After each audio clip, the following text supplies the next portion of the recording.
Para começar a falar a respeito da história das cidades, falarei da minha cidade de origem, Jaú, interior de São Paulo. Jaú é o nome de um peixe que deu nome à cidade. A pergunta inicial que faço é como nossa cidade foi construída?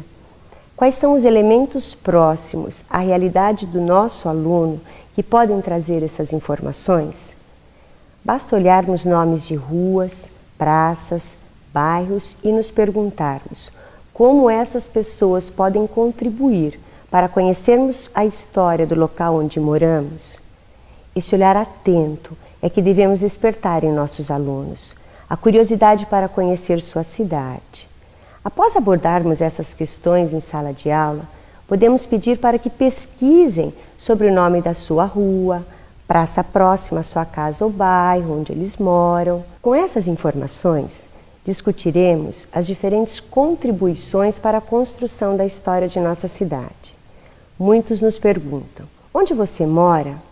Aos nossos alunos podemos indagar: qual é o significado, a origem do nome da sua cidade? O que esse nome tem a ver com a sua história? Para respondermos essas questões, podemos levá-los aos diferentes espaços urbanos, observarmos o antigo e o novo, o marco inicial. Espaços de transformação que nos oferecem elementos para estudos, pesquisas, indagações e respostas. Cada cidade traz em sua história diferentes construções, ruas, edifícios comerciais e residenciais.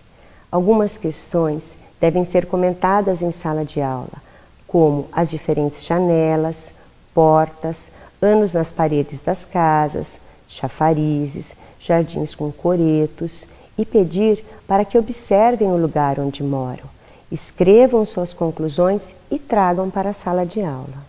Mas, professora Adilene, por que realizar um trabalho como esse com os nossos alunos? Por que nossos alunos devem conhecer a história de suas cidades?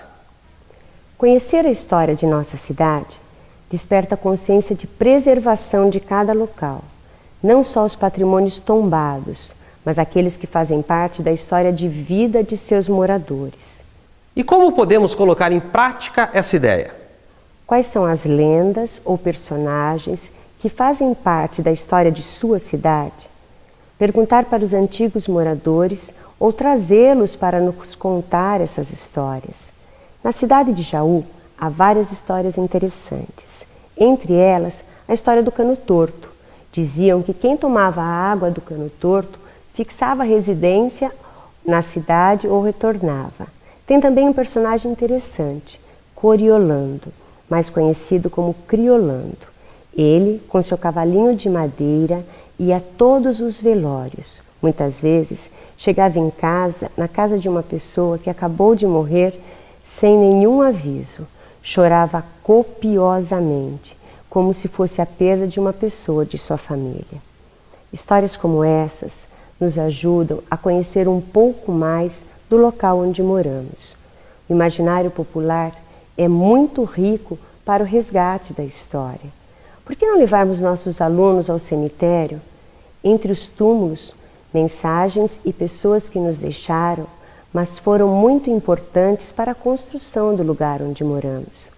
Um caminhar pelo centro ou bairro da nossa cidade nos permite contar a história, com seus casarões da época do café ou cana-de-açúcar, moradia de coronéis, famílias que ostentavam status social com grandes construções, materiais importados, casas de trabalhadores rurais e urbanos, alguns bairros distantes dos mais ricos. Mapas antigos como recursos didáticos para diferenciar a organização do espaço urbano.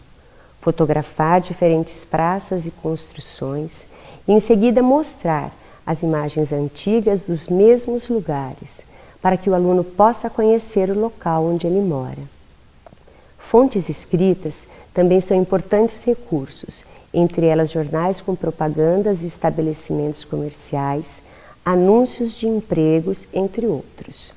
Após tomarmos conhecimento da história da nossa cidade, as transformações no espaço, seus personagens, solicitar aos nossos alunos que escrevam a letra de uma música ou poema sintetizando o que aprendeu e, por fim, justifique a importância da preservação não só do patrimônio material, mas também imaterial da sua cidade. Agora assista a sugestão do professor Elton, para quem as cidades e suas histórias devem ser exploradas nas aulas de história. Meu caro professor, minha cara professora, por último, eu quero dizer a todos vocês que cada cidade desse país, cada vila, cada bairro, cada distrito, eles são museus ao céu aberto. Eles contam a história de cada parte do nosso país. Cada praça mostra um pouco da sua história, a história que ele apareceu. As casas da nossa cidade também vão contar muitas histórias. Então o grande desafio é isso, a gente sair da sala de aula, ir para as ruas, observar a nossa cidade e com isso trabalhar o conteúdo com os nossos alunos. É importante a gente tentar mostrar o concreto, porque a história muitas vezes parece muito longe. E mostrando as nossas casas, mostrando as nossas vilas, os nossos rios, as nossas florestas, a gente consegue aproximar e trabalhar muito melhor o conteúdo. É um desafio, eu sei que é importante, dá trabalho, mas o professor tem essa missão, trabalhar melhor para o ensino e para o crescimento do Brasil. Depois de tantas e tão boas contribuições, ficamos com a mensagem da professora Adilene. O exercício da cidadania, o olhar crítico, o respeito às diferenças deve ser construído primeiro no espaço de atuação desses alunos, que é o lugar onde estão inseridos, para depois ampliar-se. Pessoas conhecedoras da sua história, do lugar onde moram, da sociedade e do seu país, são cidadãos conscientes. E é essa consciência que queremos para os nossos alunos. Alunos que conhecem a história e a história do lugar onde moram, terão uma compreensão mais profunda da vida humana. Em outras palavras, se queres ser universal, começa por pintar a tua aldeia.